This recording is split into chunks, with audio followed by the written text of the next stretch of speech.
America की फौज तैयार है। दुनिया की सबसे खतरनाक फोर्स को डोनाल्ड ट्रंप के फैसले का इंतजार है। ईरान पर चढ़ाई करने के लिए 5000 कमांडो किसी भी वक्त हमला कर देंगे।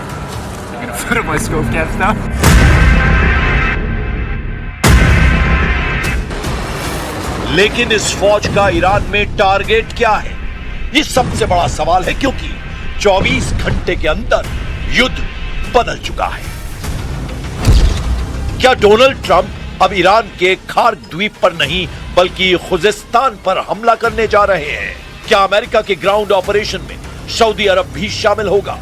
बहरीन, कुवैत, यूएई और कतर भी ईरान से लड़ने के लिए फौज भेजेंगे?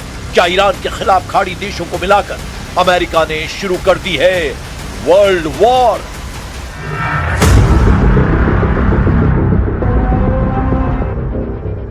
अमेरिका का ग्राउंड ऑपरेशन बहुत बड़ा टारगेट सेट कर चुका है और इसमें खार्क के साथ खुजेस्तान वाले समीकरण ईरान के लिए बहुत खतरनाक साबित हो सकते हैं। खाड़ी देशों में अमेरिकी सैनिकों की मूवमेंट शुरू हो चुकी है। अमेरिका के 5000 कमांडो जब खाड़ी देशों की फौज के साथ ईरान में घुसेंगे तो क्या होगा, यह जानने से पहले खार्क और खुजेस्तान के बारे में बहुत जरूरी बातें समझ लीजिए।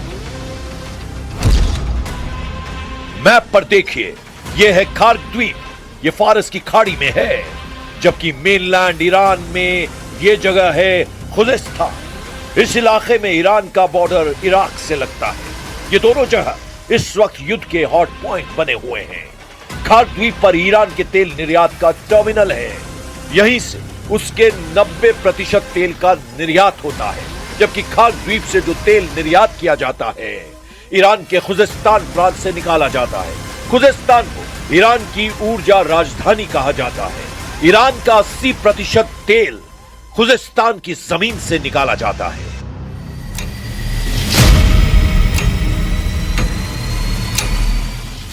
सवाल है कि क्या अमेरिका और उसके साथी खाड़ी देश फौज लेकर ईरान पर चढ़ाई करने जा रहे हैं? तो कहां पर हमला करेंगे? उनका हमला खार्क पर होगा या फिर खुजेस्तान पर होगा?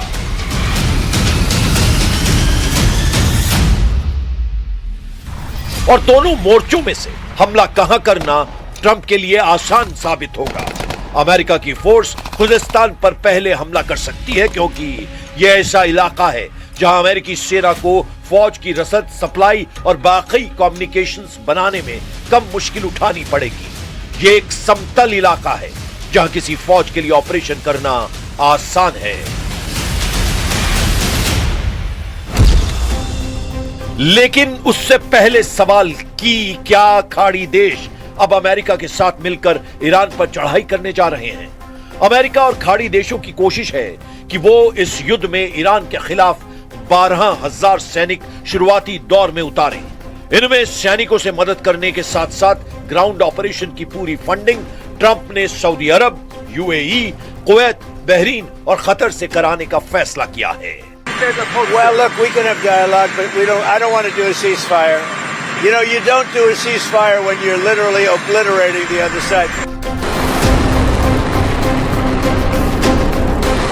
अमेरिका के साथ खाड़ी देशों का आना पहले मुश्किल नजर आ रहा था, लेकिन अब अमेरिका का मीडिया बता रहा है कि सऊदी अरब ईरान में युद्ध तेज करना चाहता है और इसके लिए क्राउन प्रिंस मोहम्मद बिन सलमान लगातार डोनाल्ड ट्रंप पर दबाव डाल रहे हैं। न्यूयॉर्क टाइम्स की रिपोर्ट है कि सऊदी अरब ने ट्रंप पर दबाव बनाया हुआ है कि युद्ध जारी रखा जाए। क्राउन प्रिंस मोहम्मद बिन सलमान कई बार डोनाल्ड ट्रंप से बात कर चुके हैं। उन्होंने ईरान में सत्ता परिवर्तन तक युद्ध तेज करने के लिए कहा है। सऊदी अरब का साफ मानना है कि ईरान खाड़ी देशों के लिए खतरा है और इस वक्त ईरान को ज्यादा से ज्यादा कमजोर करने की जरूरत है। इसीलिए अमेरिका को अब पीछे नहीं हटना चाहिए। इसीलिए कयास है कि ट्रंप सऊदी अरब और बाकी खाड़ी देशों के कंधे पर रखकर बंदूक चलाना चाहते हैं। वो ईरान के खिलाफ ग्राउंड ऑपरेशन में खाड़ी देशों का इस्तेमाल करेंगे। पहले से ही अमेरिकी सेना सऊदी अरब और बाकी खाड़ी देशों के मिलिट्री बेस का इस्तेमाल कर रही है। ईरान की फौज 6.5 लाख है। इसके अलावा पैरा मिलिट्री फोर्स 2.5 लाख के बराबर है, जबकि ईरान में एक्टिव बसीज फोर्स 20 लाख तक हो सकती है। ईरान ने बता दिया है कि वो नहीं बल्कि उसके दुश्मन इस जंग में झुकेंगे। यानी ईरान का इरादा साफ है कि वो आखिरी दम तक लड़ेगा, चाहे दुश्मन अमेरिका और इजराइल हो या सभी खाड़ी देश जो पहले से अमेरिका की मदद करते आ रहे हैं।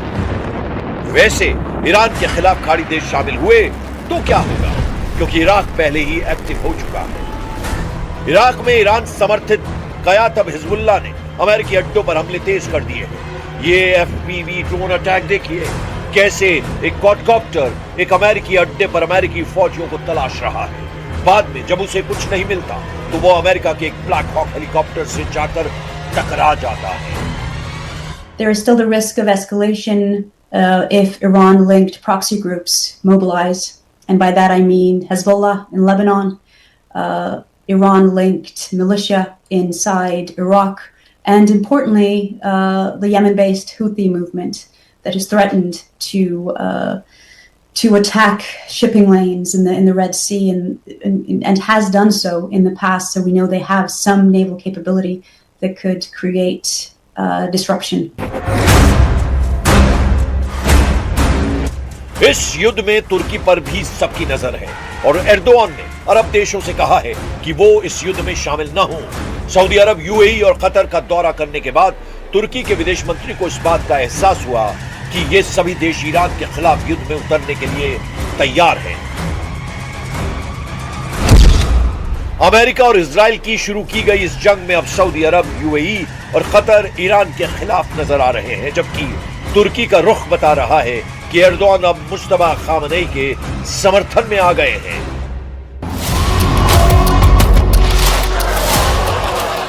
ये ऐसे वक्त में हो रहा है जब ट्रंप के 5000 कमांडोज ईरान की सरहद में दाखिल होने के लिए तैयार कर दिए गए हैं। खार्क और खुजिस्तान हमला कहां होगा, बस ट्रंप को इसका फैसला करना है। लेकिन तुर्की से बयान आने के बाद ईरान को एहसास हो गया है कि वो इस जंग में अकेला नहीं है। ईरान के स्पीकर मोहम्मद बाकर खालिबाफ ने कहा है कि ईरान अमेरिका की हर हरकत पर नजर रखे हुए है। अमेरिका की फौज की गतिविधियां देखी जा रही हैं। अमेरिका के सैनिक ट्रंप और नेतन्याहू की गलत फहमियों का शिकार बनेंगे। ईरान का इम्तिहान लेने की कोशिश न करें ट्रंप।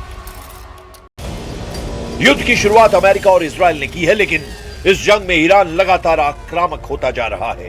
ईरान के विदेश मंत्री अब्बास अरागाची ने अमेरिका और इजराइल को बहुत बड़ी धमकी दी है, डराने की कोशिश की है। अब्बास अरागाची ने कहा है कि नेतन्याहू नहीं चाहते कि दुनिया को पता चले कि ईरान कैसे इजराइल पर पलटवार करके उसे सजा दे रहा है। अरागाची का दावा है कि उनकी रिपोर्ट बताती है कि इजराइल में ईरान की मिसाइलों से बड़ी तबाही मची है। इजराइल की लीडरशिप पैनिक कर चुकी है। इजराइल का एयर डिफेंस फेल हो चुका है। सबसे अहम बात, अरागाची ने कहा है कि अभी तो ईरान ने सिर्फ शुरुआत की है। Well, actually, this is a war imposed on us, and what we are doing is only defending ourselves. We are facing an act of aggression which is absolutely illegal, and what we are doing is the act of self-defense which is legal and legitimate.